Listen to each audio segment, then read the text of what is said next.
No es nada nuevo.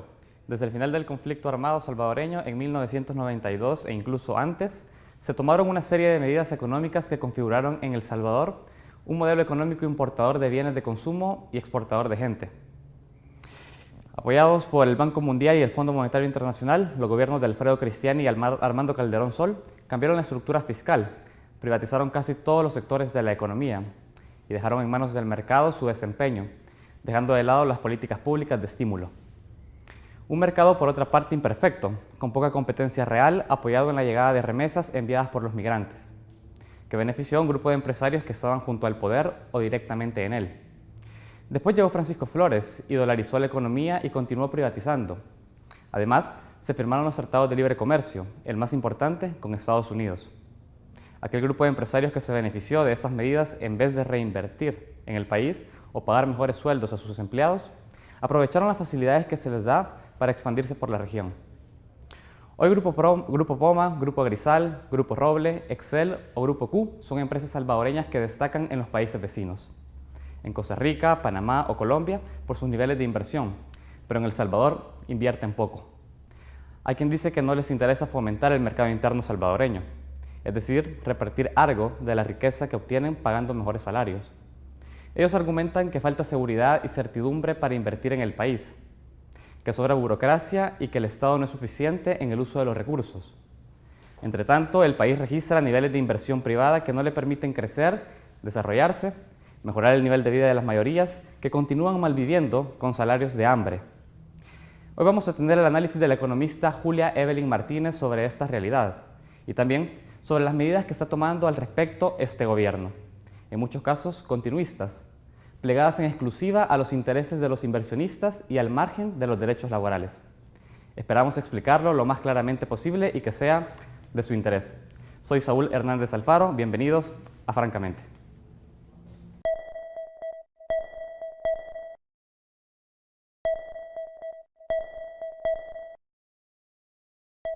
Economista, feminista, graduada de la Universidad Centroamericana José Simeón Cañas UCA y con estudios de posgrado en Desarrollo Económico de la Universidad Nacional Autónoma de Honduras. Julia Evelyn Martínez tiene más de 20 años de experiencia como catedrática e investigadora en el Departamento de Economía de la UCA. Desde ahí, ha realizado una intensa labor para incorporar la perspectiva de género en la formación de economistas y en la investigación económica. También ha estado integrada como investigadora en temas económicos y de género en instancias como Fundaungo, Fundes y el PNUD.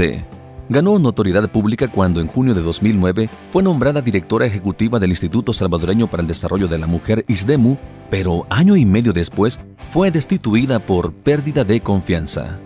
En realidad, fue despedida por apoyar sin reservas el capítulo de los derechos sexuales y reproductivos de la Declaración de la 11ª Conferencia de la Mujer de América Latina y el Caribe de la CEPAL, conocida como el Consenso de Brasilia.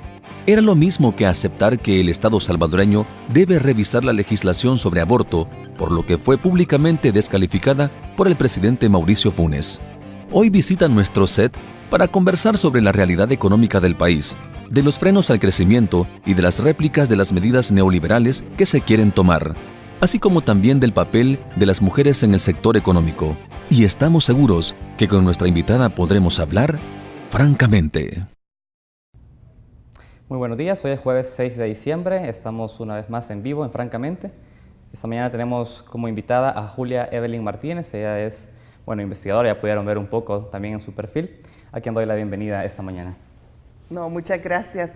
Para mí es un honor estar en este programa y sobre todo en este formato tan alternativo. Y espero que también la discusión que tengamos se salga del formato tradicional de estas entrevistas, como ya muy encajonadas y podamos realmente, como dice, profundizar y hablar francamente. Perfecto, esperemos que sea así. Esperemos también que sea así. Y bueno, para seguir esa línea precisamente quiero que hablemos de un término que sí está muy encajonado en los medios de comunicación y en los discursos, y es el tema de, la inseguridad jurídica de la que se habla. No tanto a la hora de invertir, digo. No obstante, me gustaría que antes pueda hacernos a nosotros y también a nuestros amigos televidentes una breve explicación del por qué esta tendencia a la baja en la inversión extranjera en nuestro país en los últimos 12 años. ¿A qué factores remite esta baja inversión externa? En general es un problema de baja inversión, no solamente extranjera, sino inversión nacional. Pero esto no es algo nuevo en El Salvador, es decir, esto no comenzó hace 5 años o hace 10 años, sino que diversos estudios que se realizaron durante la década de los 70 y un poco después han mostrado que en El Salvador existe una tendencia estructural a mantener baja la tasa de, digamos, de reinversión o de inversión tanto extranjera como nacional, por un problema de dificultades, perdón, no dificultades, sino que las características que tiene lo que se llama el patrón de acumulación de capital en El Salvador.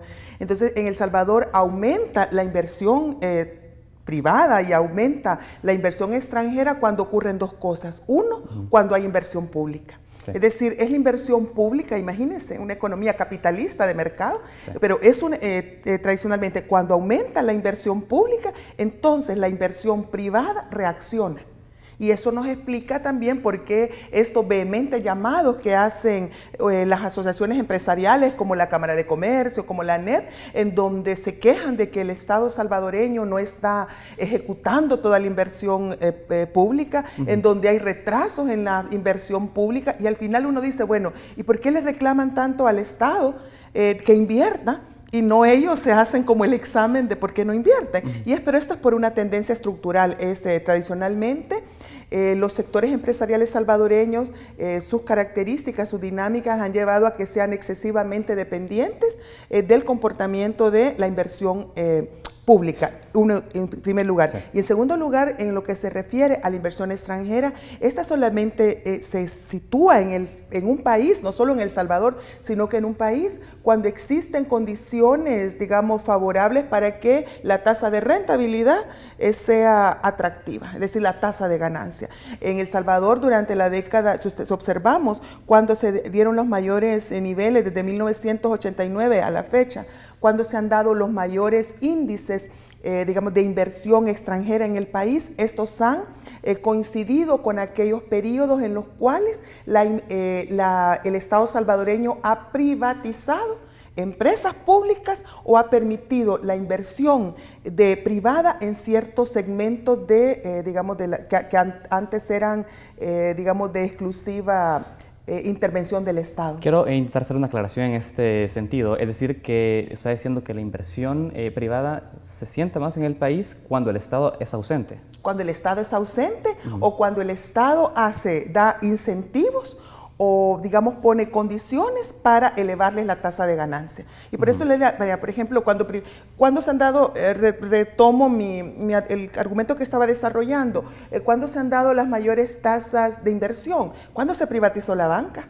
Claro. Cuando se privatizó la banca, claro, estos compraron y aumentó cuando se privatizó la asociación, la Antel, cuando se privatizaron la distribución de energía eléctrica, o bien cuando se han dado, ¿cómo se llama? Que se han dado concesiones de activos o de servicios o de obras públicas para la empresa. Entonces, tanto la inversión nacional como la inversión extranjera, cuando ve que hay una posibilidad de aumentar la tasa de ganancia, entonces invierte. Y esto, permítame decirle que no tiene absolutamente nada que ver con la violencia, no tiene nada que ver con eso que le dicen la seguridad jurídica, ni tampoco tiene que ver con nada con las ideologías. Y si no, vea Nicaragua.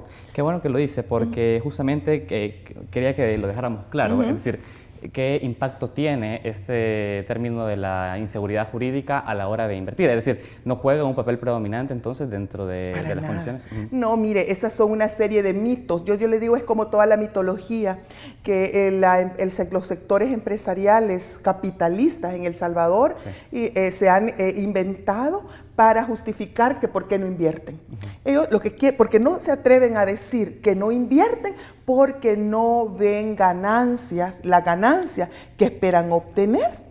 No son las que ofrecen en este momento el mercado. ¿Qué necesitan ellos? Que, por ejemplo, ellos necesitarían para invertir en su racionalidad capitalista, ellos necesitarían primero que se flexibilizaran más las condiciones de contratación y las condiciones para los despidos, que se eliminaran, si es posible, los salarios mínimos, si es posible que se les aumentara la jornada de trabajo, como quiso, por ejemplo, el sector de los maquiladores, que quiso hacer jornada de trabajo de 12 horas. O sea, si que también están esperando que se flexibilicen, digamos, todas esas regulaciones que existen sobre el tema del medio ambiente. Estamos hablando entonces dentro de un marco, esas son condiciones que propician un marco neoliberal. Estamos hablando precisamente de un modelo económico de este sentido. ¿Puede llamarse? Es un modelo capitalista, digamos, es un sistema capitalista, obviamente, pero que tiene por supuesto, un modelo económico, o sea, la dinámica, las características específicas que tiene, es un modelo neoliberal,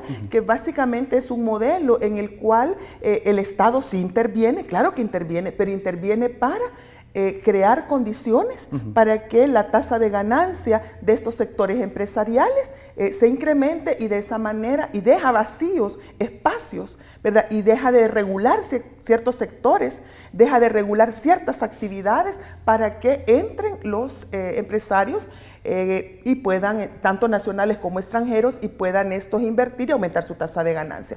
Y vuelvo al tema, mire, si fuera un tema de seguridad jurídica, los empresarios salvadoreños no estarían invirtiendo en Nicaragua.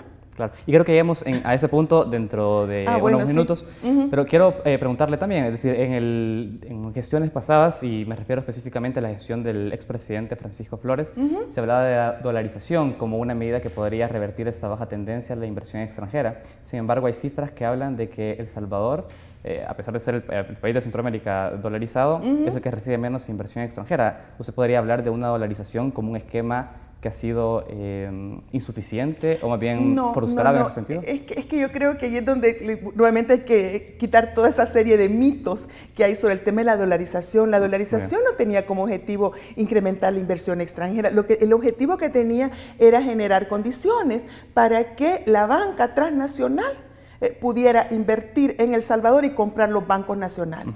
O sea, eso es lo que querían, tener una especie de, eso que llaman una integración monetaria con los Estados Unidos, con los mercados financieros internacionales, y eso es lo que necesitaba, digamos, esta idea o esta estrategia económica del grupo que estaba alrededor del presidente Flores, porque yo creo que él ni siquiera tenía claro realmente qué es lo que estaba haciendo. El partido Arena no tenía ni idea de en qué se estaban metiendo, y yo creo que ahora se arrepienten de haber dado ese paso y solamente haber levantado la mano para aprobar, porque así se lo vendieron y el discurso se oía muy bien, el de la dolarización, y ahora tienen estas consecuencias. Pero el objetivo no era, así simplemente no era promover la inversión, era sí promover la inversión, ¿verdad? Pero la seguridad y la rentabilidad del sector financiero, y lo tiene. El sector financiero salvadoreño, que está ahora totalmente transnacionalizado, el 96% de los activos del sector financiero salvadoreño son de propiedad transnacional extranjera, muy rentable, están obteniendo altas tasas de rentabilidad, uno. Y en segundo lugar, quería también eliminar los riesgos de la devaluación que podrían afectar a los sectores importadores del país, concretamente a los sectores que están vinculados al comercio. ¿Conocemos en la región algún otro país? Bueno, sabemos que Ecuador, también Panamá tienen el mismo sistema de dolarización. ¿En ellos también existe esta característica de una banca transnacionalizada? Sí, por ejemplo, Panamá es un centro financiero internacional. Bueno, hay banca panameño, pero la mayor parte también de los bancos que están ahí son bancos transnacionales. Y sobre el caso de Ecuador, yo ese caso no lo he estudiado, y ahí sí no me gustaría profundizar u opinar sobre un país que yo no conozco. Yo sé que el presidente Correa sabe y está muy consciente, y el gobierno están conscientes que la dolarización es, digamos, al mediano y largo plazo va a representar un obstáculo para el desarrollo de Ecuador, pero lo mismo, están como en la misma encrucijada y en la misma problemática que está el gobierno de El Salvador en este momento, en el cual podría ser más complicado, yo no digo más caro, pero podría ser muy complicado por el tema inflacionario, por el tema de las expectativas inflacionarias. Concentrémonos en eso, en El Salvador. ¿Cuáles son los impactos negativos que podría tener también, o que ya está teniendo la dolarización? Si nos los puede detallar acá ahora a nuestros televidentes también. No, mire, el tema de la dolarización lo que impide es realmente que el país pueda tener una política monetaria. Esa es la principal restricción. En lo que se llama la teoría económica, en la teoría macroeconómica, se sabe que la economía funciona en base a ciclos económicos. Es decir, no es un comportamiento lineal, sino que hay épocas de auge, hay épocas de crisis, luego hay épocas de recesión, depresión, y así funcionan las economías capitalistas. Quiero invitarla a que vayamos a un primer corte, dado que me están diciendo de que ya se nos está yendo el tiempo muy rápido. Vamos a ir rápidamente a nuestro primer corte y enseguida estamos de vuelta en Francamente. Seguimos en Francamente. Esta mañana tenemos como invitada a Julia Evelyn Martínez. Al ir a la pausa, terminamos de hablar un poco del tema de dolarización y le preguntaba por esos impactos negativos, ¿no? Pero también existen una tendencia de un modelo que favorece las importaciones a partir de este marco. Bueno, ¿eso a quiénes beneficia? Digamos, ¿cuáles son las condiciones que se prestan, si son negativas, positivas para la población? ¿Nos podría explicar esto? Bueno, como estábamos hablando en el segmento anterior, el objetivo de la dolarización era, en primer lugar, crear condiciones de estabilidad para la inversión en el sistema financiero por parte de los grupos transnacionales, eso una. Y en segundo lugar, me refiero a que dolarizando se eliminan todas las posibilidades de devaluaciones, y en ese sentido los exportadores, las grandes, que es, digamos, una de las principales o sectores más dinámicos de la actividad económica en el país, que son los sectores importadores, ¿verdad? Entonces, esos también se les elimina el riesgo de devaluación de que se encarezcan sus costos. Entonces, si usted lo ve por el lado de importadores, ¿verdad? El comercio de los importadores, y por otro lado ve el sector financiero, entonces ahí tiene configurado a los dos sectores, ¿verdad?, que fueron beneficiados con esta medida de la dolarización, pero al mismo tiempo, y ahí se explica que curiosamente, o no más bien, o no es casualidad, que esos grupos eran los que estaban cercanos al gobierno que tomó la decisión de dolarizar, porque fueron sus intereses los que prevalecieron. Y eso ha sido en El Salvador en los últimos 20 años y quizás en toda la historia de El Salvador. Es una política económica que se toma en función de los intereses de los grupos que están cercanos al gobierno, ¿verdad?, que se enquistan en el poder, y al margen de los intereses de los sectores populares o de la sociedad en general. ¿De qué grupos estamos hablando?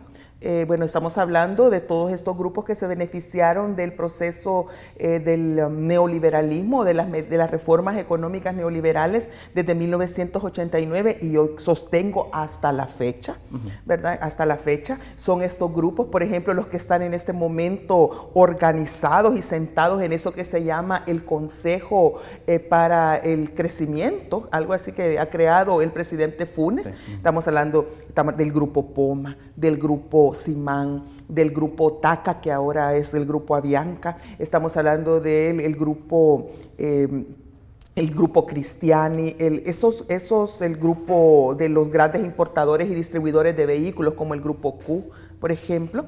Entonces, esos grupos claro que fueron beneficiados y siguen beneficiándose de este modelo, pero en cambio, y yo solo quisiera señalar este punto, y es que, ¿pero qué pierde? ¿Qué perdió El Salvador? Pues perdió el Estado salvadoreño, perdió muchas cosas. Uno, con la dolarización perdió la capacidad de hacer política monetaria, es decir, de manejar o modificar la masa monetaria dependiendo del ciclo económico en que se encuentra, ¿verdad? Entonces, aquí no se puede aumentar la masa monetaria, la cantidad de dinero en circulación, sino que el Estado, cuando requiere recursos, ahora tiene que acudir a los bancos privados o a inversionistas privados para que le financien. ¿Sí? ¿Estás hablando de la liquidez? ¿A eso se refiere? Sí, claro, no puede eso de la liquidez. Uno, y dos también, pero al mismo tiempo, lo perverso que tiene este modelo neoliberal en el tema de política económica es que debilitó la capacidad del Estado de recaudar impuestos. Porque, por ejemplo, lo primero que hizo el Cristiani estos grupos fue eliminar el impuesto al patrimonio. Ya nadie se acuerda de eso. Y justamente quiero preguntarle por eso, porque llama la atención que son grupos, bueno, volviendo al tema de los grupos, ¿no? Que estamos muy relacionados, que tanto en el pasado usted decía que son también hijos de unas políticas neoliberales que se implementaron en El Salvador, al día de la fecha se siguen beneficiando. ellos son grupos que han tenido algún tipo de influencia en la elaboración de las políticas que se han gestado desde el Estado. Hablo principalmente de la rebaja de aranceles, de reforma fiscal. De las privatizaciones. De la dolarización, los TLC, ¿son grupos que han tenido influencia en la toma de decisión? Es que de hecho no solamente es que han tenido influencia, es que son los grupos que han definido el rumbo de la política económica en los últimos 20 años y todavía en algunos casos, creo yo, sobre todo con esto del asocio para el crecimiento, siguen teniendo esa influencia y la van a seguir teniendo, en primer lugar. Y dos, son grupos adicionalmente que han perdido la perspectiva nacional de sus inversiones. Ellos no piensan nacionalmente, ellos piensan en primer lugar en nivel centroamericano y también piensan a nivel, yo diría, también transnacional. Sí, y justamente llama la atención también que estos grupos están posicionados en la región.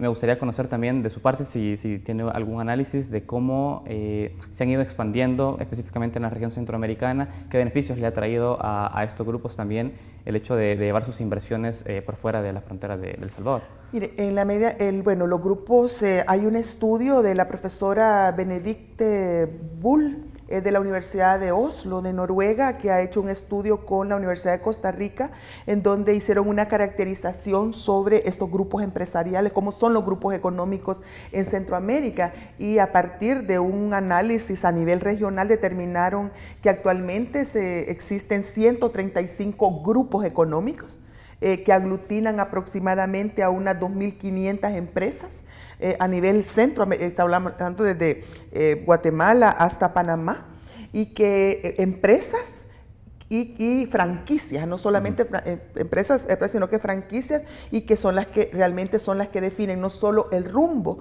de las políticas económicas en sus respectivos países, sino que son las que están definiendo el rumbo de esto que se llama el sistema de la integración centroamericana.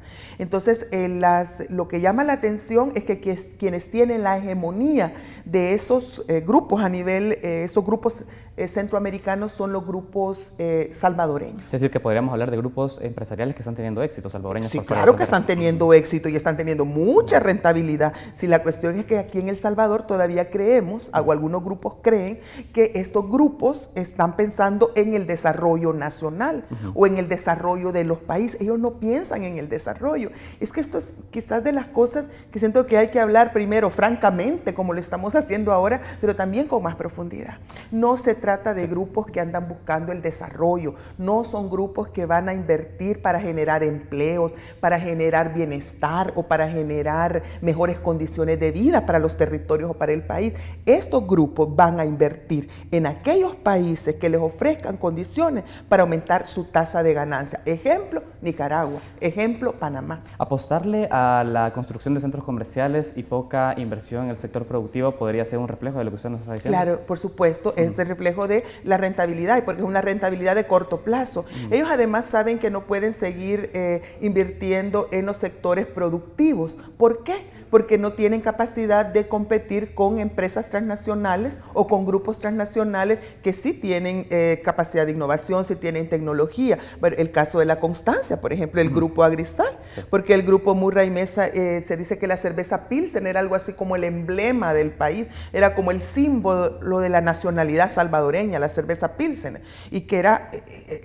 durante muchos años, muchísimos años, incluso durante la época de la integración económica centroamericana, se protegió a Industrias La Constancia, porque se creía que protegiendo a esa industria se protegía empleo, se protegía hasta casi que la identidad nacional. Pero ¿qué sucede en La Constancia? Porque termina vendiéndola completamente al grupo SABMiller, que es una transnacional sudafricana, porque se pone en la situación que no iba a poder competir.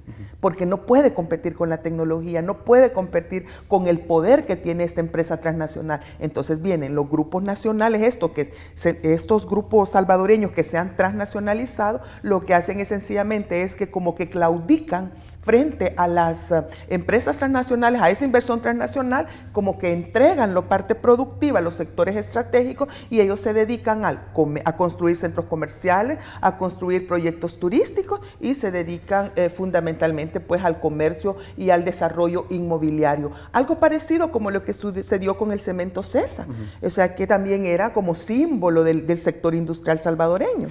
Enfoquémonos en esos impactos negativos que está teniendo también, digamos, en la vida de la población salvadoreña, porque, digamos, la discusión la tenemos muy elevada, sabemos de los beneficios que está teniendo en estos grandes grupos, pero la calidad de la inversión que están teniendo en nuestro país y, bueno, en la región centroamericana, como usted ya lo ha descrito, ¿qué impacto están teniendo en la vida de nuestra población? ¿Cómo eso está impactando en sus condiciones laborales y en sus condiciones de capacidad de poder adquisitivo?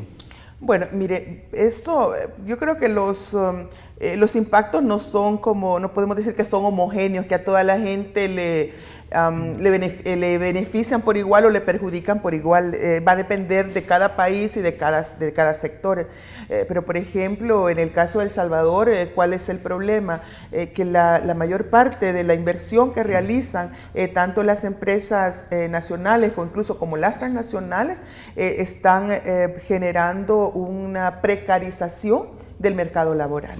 Es decir, cuando hablamos de que ellos andan buscando ganancias, eso se refiere que, en el caso de El Salvador, que te andan buscando costos salariales bajos y logran estos costos salariales bajos. Por ejemplo, cuando los bancos se fusionan o cuando viene un capital transnacional y compra una empresa nacional o una empresa que ha estado bajo el control de un grupo nacional, lo primero que hace es hacer innovaciones tecnológicas, aumentar, eso que dicen, aumenta la productividad, pero paralelamente va acompañado de un digamos, desplazamiento de mano de obra o de una reducción significativa en las condiciones laborales. Fíjese que todo esto de la subcontratación, que ahora nos parece lo más normal del mundo, de que las personas sean subcontratadas, es decir, que no tengan seguro social, que no tengan vacaciones, que no tengan un contrato permanente, todo eso ahora que nos parece lo más normal del mundo, eso precisamente fue promovido por las inversiones extranjeras y por las inversiones transnacionales. Tenemos que irnos a un nuevo corte, pero quiero hacer, cuando volvemos de la pausa, también una vinculación. Usted hablaba del término precarización laboral y también quiero que hablemos de la segregación ocupacional, que son también otro término que se instala en esta discusión. Vamos nuevamente a un corte y enseguida estamos de vuelta en Francamente. Continuamos en Francamente.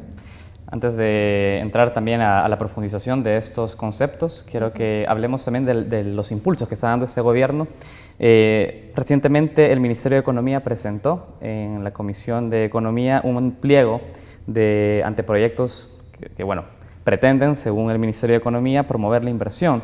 Y hablaba del anteproyecto de ley de firma electrónica, de estabilidad jurídica, de inversiones y reformas y la ley de marcas, pero también se ha hablado de una ley de zona franca y ley de socio público-privado, y sobre eso me gustaría concentrarme.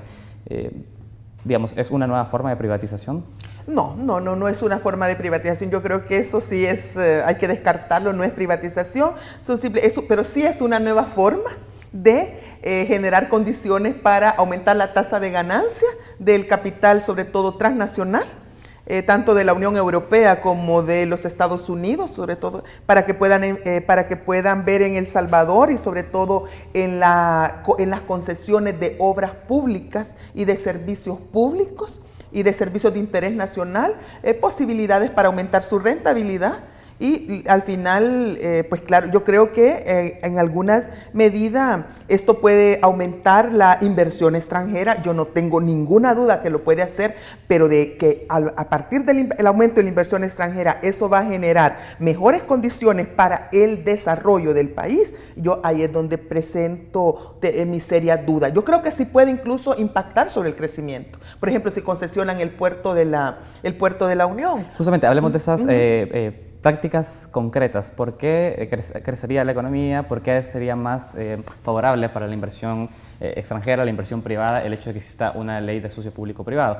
Profundicemos también en esas prácticas concretas. Tal vez necesitaríamos quizás un programa completo para analizar lo de la ley, pero así en pocas palabras, mire, cuando leemos el anteproyecto de socio público-privado, vemos que simplemente es una especie de contrato que el Estado o una institución pública establece con un inversionista privado, nacional o extranjero, en base al cual este inversionista se hace cargo de ampliar, construir, reparar o dar mantenimiento a una obra pública, llámese el aeropuerto, llámese una carretera, un edificio, un instituto tecnológico, un instituto de investigación. Entonces se da, invierte, ¿verdad?, en la ampliación, en la construcción o en el mantenimiento, y a cambio de eso, porque aquí viene, ¿y a cambio de qué lo da? Porque uno dice, qué bonito, qué bien que el sector privado va a invertir y va a ayudar a construir y a mantener la obra pública, sí, pero no lo va a hacer de gratis, sino que a cambio de eso, este inversionista privado tiene derecho a recibir esa obra pública o ese servicio público que ha ayudado a construir, a mantener, a ampliar, a edificar, lo que tiene derecho a recibirlo en concesión hasta por 40 años. Por eso le preguntaba al principio si era una especie de... Sí. No, por eso le digo no. Es que la privatización, es cuando la propiedad, sí, el título de propiedad, los derechos de propiedad de ese activo pasan a un privado, claro, que es el caso, por ejemplo, de la privatización de Antel, ¿verdad? Viene un privado, lo compra, o la privatización de un hotel, o la privatización... No, en este caso, no, el título de propiedad no va a pasar a los inversionistas privados. Lo que va a pasar es que va a tener un contrato que le va a dar derecho a explotar, es decir, a recibir ganancias o beneficios durante un determinado tiempo, que puede ser hasta 40 años. Ahora, pues la pregunta es, ¿y de dónde va a venir esa ganancia? Porque uno dice, pero ¿cuál es el problema? ¿De dónde viene la ganancia? Hay dos posibilidades en los asocios público-privados. Una posibilidad es que la ganancia venga de la tarifa que este inversionista privado le va a cobrar a los usuarios o a las usuarias de ese servicio. Y entonces ahí dice que, las tarifas deben, cuando son de contratos, como dice, autosostenibles, entonces la tasa de ganancia o la rentabilidad debe ser de mercado, y esa tarifa que se cobre al usuario o a la usuaria tiene que ser suficiente para que el inversionista recobre la inversión que ha realizado, pero además que obtenga una ganancia. Entonces viene uno de la gente, Y hay otros casos en que no va a ser así. Se llaman los contratos como cogestionados o cofinanciados. Ahí es donde no se puede establecer tarifas. Por ejemplo, imagínense un hospital o o educación, por ejemplo. Entonces, ahí no pueden cobrar la tarifa de mercado. Entonces ahí el Estado va a tener que programar en el presupuesto anual unos fondos, unas partidas para poder compensar o pagarle a este inversionista privado una tarifa, digamos un determinado monto mensual o anual, que reponga la inversión que ha realizado y la tasa de ganancia. ¿Y de dónde va a venir entonces eso? ¿De dónde lo va a sacar el Estado? Pues solamente tiene dos posibilidades: o lo saca de la recaudación de impuestos, o sea, del impuesto ingresos ordinarios, o bien lo saca de endeudamiento público. ¿Y quién paga el endeudamiento público al final? La gente. Entonces nosotros, El Salvador se oye muy bien, ¿verdad? Y a lo mejor van a ampliar muchos hospitales, muchas carreteras, y el aeropuerto va a ser bellísimo, si quiere, pero entonces eso no es gratis. En economía hay una frase que dice que no hay almuerzo gratis. Y aquí no, eso va a costarle al Estado, ¿verdad? Y va a costarle finalmente a la sociedad pagar por eso, no solo lo que ha costado en términos de costos de inversión, los costos de la construcción, sino que vamos a tener que pagarle la tasa de ganancia a las empresas capitalistas. Si el Estado lo hiciera, el Estado no nos cobra ganancia. Y qué bueno que lo aclare, porque se escucha un discurso muy hegemónico sobre ese aspecto y no se logra profundizar tampoco dentro de las condiciones negativas que tendría, ¿no? Dentro de, la población.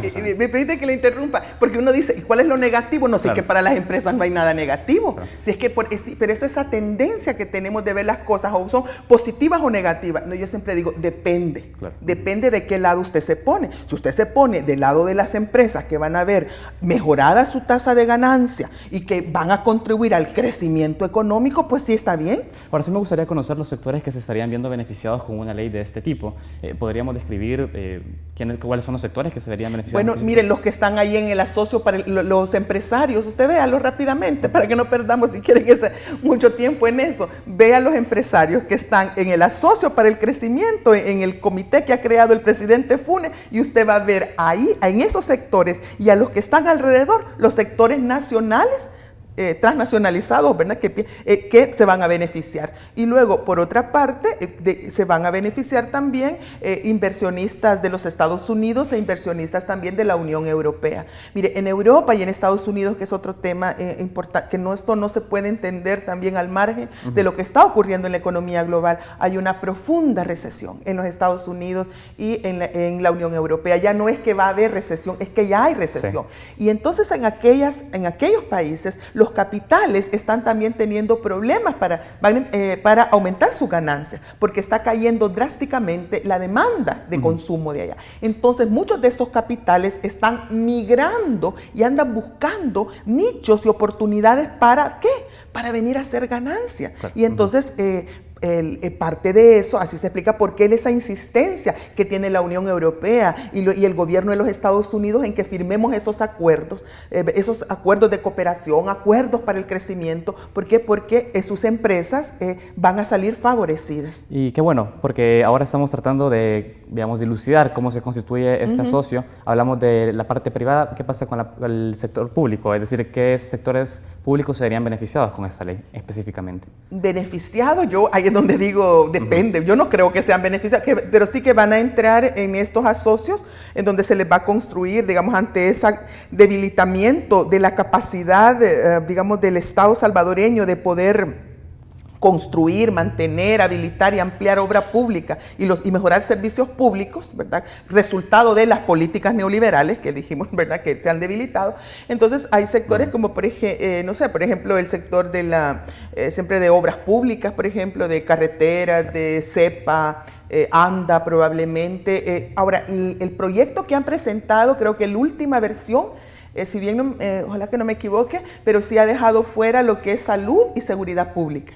Creo que esas dos sí las ha dejado fuera, porque inicialmente decía que todas las instituciones podían entrar a esos asocios público-privados. ¿Por qué quedan por fuera? ¿Ah? ¿Por qué quedan por fuera? Me imagino que porque eso podría ser altamente impopular y podría ser una fuente de movilización, porque yo creo que los sectores sociales en El Salvador, en este caso los asocios público-privados, sí se están informando, se están analizando, y yo creo que va a ser muy difícil yo creo que al final lo van a aprobar, me imagino, ¿verdad?, con alguna especie de negociación que hagan, pero los sectores sociales en general están bastante escépticos y están bastante críticos sobre esto. Entonces yo creo que para minorar las críticas es que se han sacado a estos sectores, pero sin embargo, al final, a mí me preguntan, ¿y pueden generar crecimiento? Sí, pueden generar crecimiento, pero el crecimiento no es sinónimo de desarrollo. ¿Por qué? Porque usted, ¿qué hace? Aumenta el crecimiento, pero ¿y cómo está distribuido? O sea, ese crecimiento podría seguir la misma tendencia que ha seguido como en las décadas anteriores y en toda la historia de El Salvador, que la economía crece, pero se va concentrando esa riqueza nueva que se crea, se va concentrando en un reducido grupo, mientras que la mayoría simplemente ve pasar ese crecimiento. Tengo que ir a un nuevo corte, pero quiero que hablemos de cómo eso está teniendo impacto también. Usted hablaba y bueno, nuevamente retomamos el tema de flexibilización laboral y segregación ocupacional, y quiero saber cómo está teniendo un impacto sobre esos dos términos, ese marco del cual acabamos de hablar. Bueno. Vamos a una nueva pausa, enseguida estamos de vuelta. Seguimos en esta interesante entrevista. Antes de ir a la pausa hablamos de dos términos, segregación ocupacional, flexibilización laboral. ¿Podemos profundizar sobre esos términos y cómo estas leyes, este marco jurídico también propicia para que existan esas condiciones de flexibilización en cuanto a lo laboral? Bueno, yo creo que todas las reformas neoliberales, no solamente en El Salvador, sino que en toda Centroamérica y me atrevería a decir en los países donde se han aplicado, han tendido a profundizar las condiciones, primero, de precarización laboral, es decir, pérdida de lo que se llama derechos laborales o condiciones de trabajo decente, y esto en general, pero a esto ha afectado principalmente a las mujeres. Y en segundo lugar,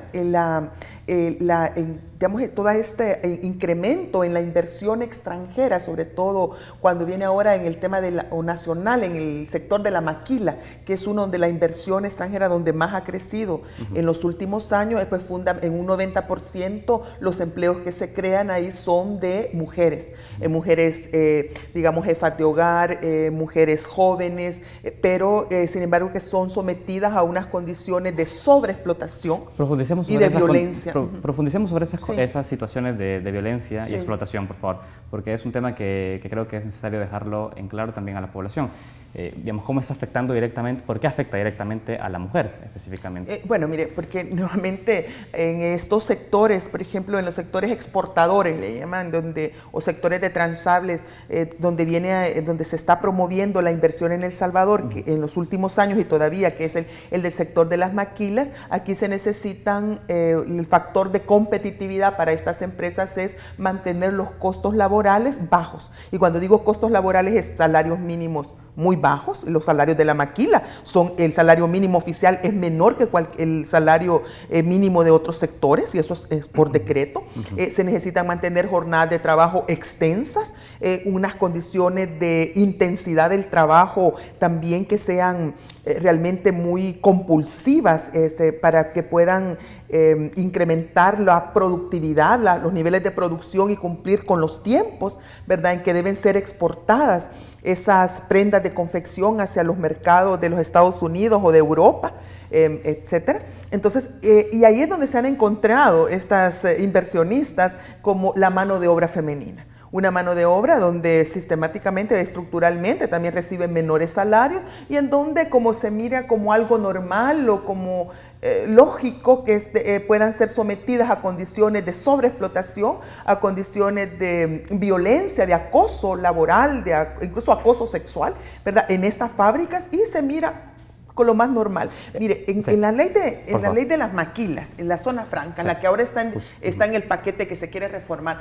hay un artículo 29, en donde dice que las empresas a las cuales se les compruebe que violan los derechos laborales de las personas que trabajan en las maquilas, les van a retirar los incentivos fiscales que tienen al estar ubicadas en zona franca. Hasta la fecha, pese a todas las investigaciones, las denuncias, los monitoreos, los casos que se han constatado de violaciones graves a los derechos laborales y a los derechos humanos de las mujeres que trabajan en las maquilas, hasta la fecha a ninguna empresa de la zona franca se le ha quitado los incentivos fiscales por ese motivo. Y ahora viene una ley, se está tratando de reformar esa ley de zonas francas. ¿Para qué? Para darle todavía más incentivos a las empresas que se ubiquen en la zona franca, pero no se está abordando las violaciones a los derechos laborales y humanos. Hay una propuesta de un grupo de organizaciones de la sociedad civil y de trabajadoras de la maquila que quieren reforzar la protección de los derechos laborales en esta ley de zona franca. Esperemos que ahora en este debate que se va a realizar en la Asamblea Legislativa sobre esta ley, las reformas a la ley, se tome en cuenta no solamente la propuesta de ley que ha hecho el Ministerio de Economía con la Cámara de Exportadores, la CAMTEX, sino que donde va orientada es a darle más incentivos para que sigan invirtiendo, sino que también se tome en cuenta la otra propuesta, la de las trabajadoras y los trabajadores de la maquila, que están pidiendo que sí se les mantengan esos incentivos fiscales a las empresas que invierten y se instalan en zonas francas, pero que esos incentivos estén ligados, vinculados estrechamente a el respeto de los derechos humanos y laborales, incluyendo el derecho que tienen a la libre sindicalización. ¿Será que se llega a un cumplimiento efectivo de este apartado, en el hecho de retirar los incentivos fiscales ante violaciones de derechos laborales? Bueno, en este momento no sea la que nos muestra toda la historia reciente de El Salvador, el desenvolvimiento, nos muestra que no se cumple, ¿verdad? No se le ha retirado hasta ahora. Y una cuestión es que el Ministerio de Trabajo sabe de estas denuncias, el Ministerio de Trabajo sabe de estas violaciones, pero no tiene ni la capacidad política, ni la capacidad también, sobre todo política, para hacer estas denuncias y para obligar a que el Ministerio de Hacienda y el Ministerio de Economía retiren esos incentivos. Entonces ahora de esto va a depender de que dentro de las reformas a la ley que se hagan, se le dé al Ministerio de Trabajo una mayor capacidad y que se involucre, digamos, en el monitoreo de esta ley, y que el Ministerio de Trabajo también pueda tener, digamos, poder para retirar esos incentivos, y no solamente el Ministerio de Economía y el Ministerio de Hacienda. Por supuesto también que esto el Ministerio de Trabajo no lo va a hacer si la sociedad la sociedad y especialmente las organizaciones sociales, las organizaciones sindicales también no se involucran en el monitoreo de esta ley para evitar tantos abusos, porque de lo contrario vamos a tener una ley de zonas francas, que una nueva ley, reformada, que sí va a dar incentivos y que seguramente va a traer más inversiones, pero ¿a costa de qué? De un mayor deterioro de las condiciones ya precarias de trabajo que existen en las maquilas. Y mire, yo solo quería también decirles ahora que está tan de moda esto de las relatoras de Naciones Unidas, que se le hace tanto caso a lo que dicen las relatoras de Naciones Unidas. Hace 2 años estuvo aquí una relatora de Naciones Unidas, la señora Rashida Manjoo, que ella es una relatora especial del secretario general enviada para verificar las condiciones de las mujeres salvadoreñas. Y ella en el informe que presentó en el año 2011 en Ginebra, eso está disponible en internet, ese informe, ella señala y denuncia las precarias condiciones de trabajo que existen y de violencia contra las mujeres que existen en las maquilas, y exhorta, le pide al Estado salvadoreño que haga valer los derechos laborales y los derechos humanos. Entonces, aquí hasta las Naciones Unidas se ha pronunciado sobre este tema de las condiciones inhumanas de trabajo que prevalecen en las maquilas. Me gustaría que usted nos pudiera definir y tratar de hacer un ABC en esos temas. ¿Qué factores están incidiendo para que exista esta segregación ocupacional? Es decir, ¿por qué el Estado está legitimando esta diferenciación y esta situación asimétrica, ¿no?, entre las condiciones laborales de la mujer y el hombre en El Salvador? ¿Qué está incidiendo para que El Salvador, o más bien el gobierno de El Salvador, legitime esto? Bueno, lo que incide fundamentalmente es la cultura machista, o el patriarcado, como le quiera llamar, pero todas esas, eso de ver que se ve como natural, pues, que las mujeres ganen menos, tengamos menores salarios, o que las mujeres seamos víctimas de violencia o de acosos o de formas especiales de más sobreexplotación en el trabajo. Yo creo que en parte es eso de la persistencia de toda esta cultura machista, de las cuales quienes hacen las políticas, tanto los empresarios como quienes hacen las políticas públicas, pues no están exentos. Pues cuando se hacen políticas públicas no se hace en el vacío, no se hace como de una forma eliminando toda la ideología o las ideas o los estereotipos que tenemos. En ese sentido, la política pública está impregnada de todas esas ideas de la desigualdad y reproduce la desigualdad. Adicionalmente, está también el factor de que esas desigualdades entre hombres y mujeres, esta mayor precariedad laboral de las mujeres, está contribuyendo a mantener alta la tasa de ganancia de algunas empresas y de algunos sectores. Y entonces ahí se ve que es un factor, digamos, de competitividad, la precariedad laboral, la mayor segregación ocupacional, como dice, de las mujeres, es un factor de competitividad, y en ese sentido pues se mantiene y se incentiva. Usted decía de que el Ministerio de Trabajo era el encargado de verificar esas condiciones, de poder llevar a Hacienda y a diferentes instancias lo que está sucediendo en las maquilas. Hablamos entonces de una gestión que no está cumpliendo con su función a la hora de combatir esas asimetrías. ¿Podríamos hablar de un gobierno machista hoy por hoy en El Salvador? Bueno, mire, si no vea la composición del gabinete del presidente Funes, solamente hay una mujer, en los 13 ministerios que hay, solamente hay una mujer.